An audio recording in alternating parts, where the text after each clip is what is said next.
Hello everyone, welcome to Analog IAS. Today's topic is National Skill Qualification Framework. It is a quality assurance framework which organizes qualifications according to a series of levels of knowledge, skills and aptitude.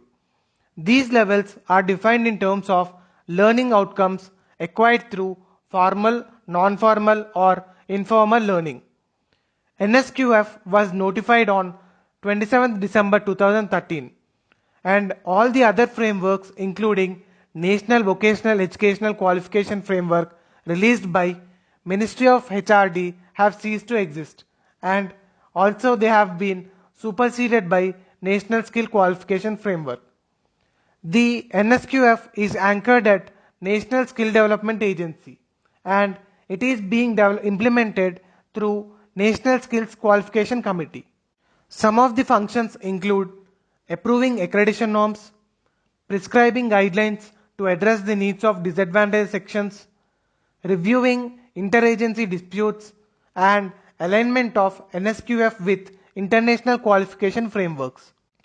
The specific outcomes expected from implementation of NSQF are mobility between vocational and general education by alignment of degrees with NSQF, recognition of prior learning allowing transition from non-formal to organized job market. Next, standardized, consistent, nationally acceptable outcomes of training across the country through a national quality assurance framework.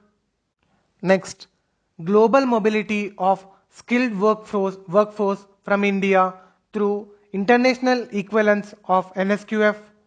And next, mapping of progression pathways within sectors and cross-sectorally. Next, the NSQF provides for a 5-year implementation schedule. After that, the government funding would not be available for any training or educational program which is not NSQF compliant. Also, all the government funded training and educational institutions shall define eligibility criteria for admission to various courses in terms of NSQF levels. Next, it shall be mandatory for all training programs to be NSQF compliant.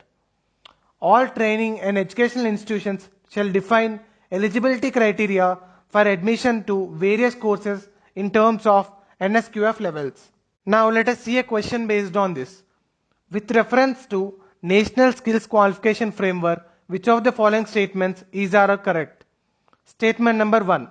Under NSQF, a learner can acquire the certification for competency only through formal learning.